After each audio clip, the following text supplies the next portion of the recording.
Hey everybody, what's going on? Hellmite here, bringing another video from Grab the Lantern today. Today I wanted to talk through my thoughts on the Ivern Midscope update, which was recently on the PvE. Now, it has been pulled. The changes were for 13.10, but instead they are going to be probably pushed back to 13.11 if I had to take a guess. The changes are posted all over on Twitter. I will have a comment in the description of this video linked to the change list and the various tooltips. However, again, the changes were pulled because of some of the concerns expressed by Ivern players. We'll get more into this as I get into the actual change list, but suffice to say, this is a mid-scope level update intended at addressing some of the pain points of Ivern. Right now, for example, Ivern is extremely powerful with melee champions specifically because of how Root Collar and Trigger Seed interact with melee champions, and he's not very good with ranged champions, which can leave Ivern in some awkward situations where he doesn't have much to contribute to a team, especially if that team packs a lot of ranged champions, and also scenarios in which Ivern isn't particularly powerful. One can think of a siege situation, for example, where outside of throwing a Root Collar and hoping it lands, Ivern isn't really doing that much. A lot of the power of his E is tied up in the damage and slow, which he doesn't have access to if you're defending or sieging a tower, because you're probably not having anyone in range to actually get the damage off. Daisy isn't that useful in a lot of circumstances, other than hoping that she maybe eventually triggers a knockup or otherwise soaks damage for the team, which isn't particularly exciting for Daisy.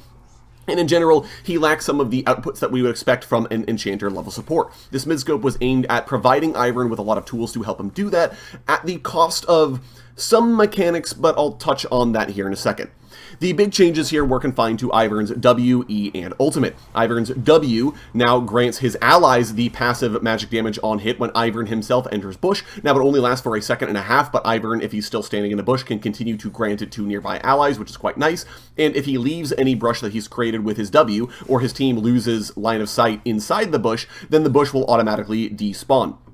Already, this gives Ivern a play he can make outside of just stand around hoping a Q lands. He can drop a bush in the middle of the lane, stand in it himself, and then share the bonus on hit magic damage with his entire team, which seems decent. There's also the inability now for enemy champions to repurpose Ivern's brush against him if he's forced out of it, for example, by waves pushing in. Then they can stand in his brush and sort of play the mind game back with Ivern. That always felt kind of bad, and this is no longer an interaction. Now, it does mean that Ivern can't plant a bush and use it as sort of a bait. Am I in the bush or am I not in the bush is something that he used to be able to do, which is no longer really possible unless you're willing to sacrifice a ward, but it is still theoretically a play you can opt into in a similar fashion to Lee Sin being able to ward hop or Senna being able to use a ward to extend her Q range and hit targets that otherwise she wouldn't be able to, so that feels like a fair trade-off to me overall.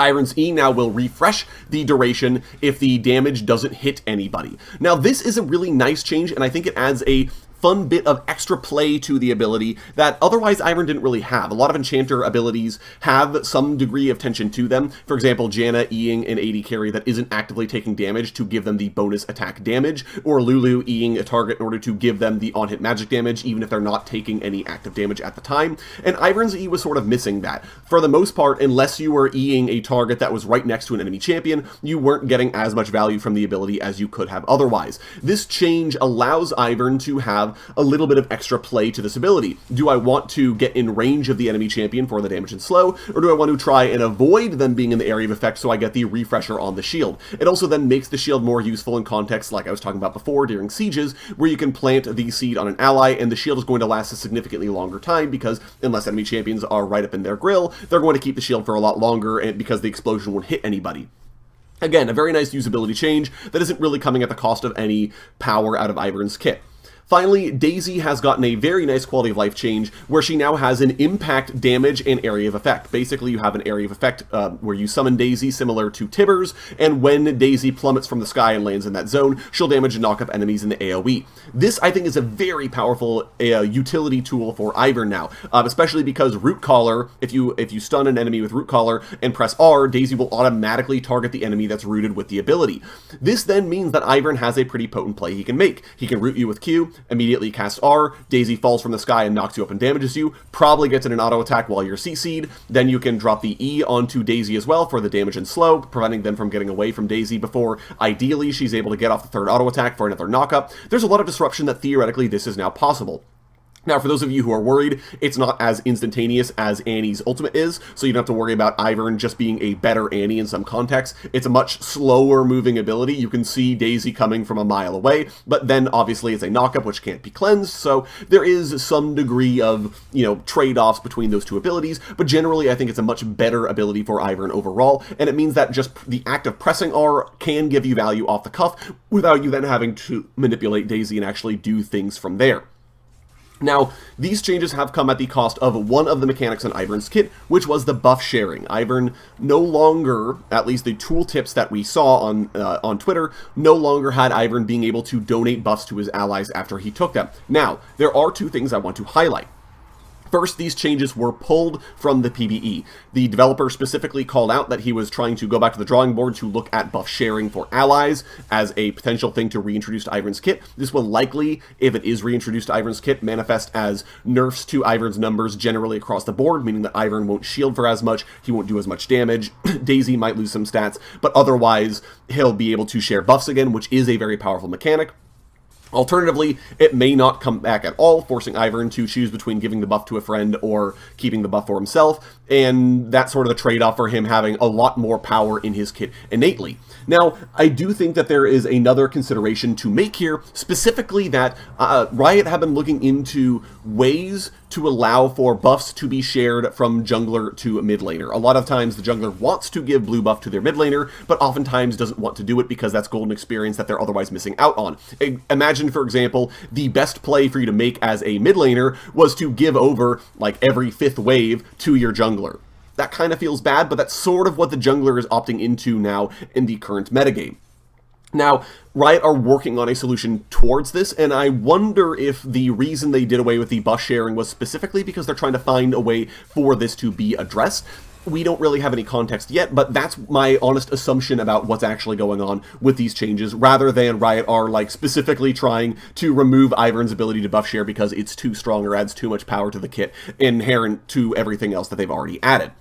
Now, generally, I am a fan of these changes. The one concern I have with these changes are that they make Ivern significantly better as a bot lane support as opposed to a jungler. Now, I'm not necessarily opposed to this, nor do I think this is necessarily very likely. A lot of these changes, while they do make Ivern a lot more powerful with ranged champions specifically, the E refresh, the W magic damage on hit, Daisy being a better appealing tool, right? These are all very appealing to an AD carry, but it does mean that Ivern effectively doesn't have a passive if he goes to as a bot lane support, right? Because he won't be farming the jungle, he won't be taking advantage of the jungle specific buffs that he has, he probably won't be taking smite. If he does, he's down a combat summoner in the bot lane, which is pretty bad, and he also won't have a very powerful smite in general because he won't be farming the jungle to upgrade it. So there are some trade-offs to Ivern going bot lane, and as a result, I don't expect him to supplant jungle Ivern as the preferred way of playing him. But the concern I have is that I really like Ivern as a jungler. I think he has a lot of very unique outputs as a jungler, and I'm hoping that these changes don't supplant that, right? His dev has said basically that they don't want Ivern to leave the jungle. They want to support Ivern, as it were, but they don't want to lose jungle Ivern as his preferred way to play. But I just want to be very careful with this, especially given the recent Aurelion Sol CGU, which completely removed his previously very interesting and unique playstyle in favor of something a lot more basic, and it feels like Ivern is going in a similar direction, but we'll have to see when things actually go live. I'd love to hear your guys' thoughts, though, on the Ivern Midscope update. Let me know your thoughts in the comment section below. Again, I will have all the tooltips linked in the description. Obviously, they may be out of date when the update goes back onto the PBE, but you guys will have to take a look at it and let me know what you think yourself. If you enjoyed the video today, go ahead and leave it a like, and if you really enjoyed the video, consider subscribing. I upload a video every Monday, Friday, and on patch days as well. Once again, thank you guys so very much for watching. I do appreciate it, and I'll talk to you all later.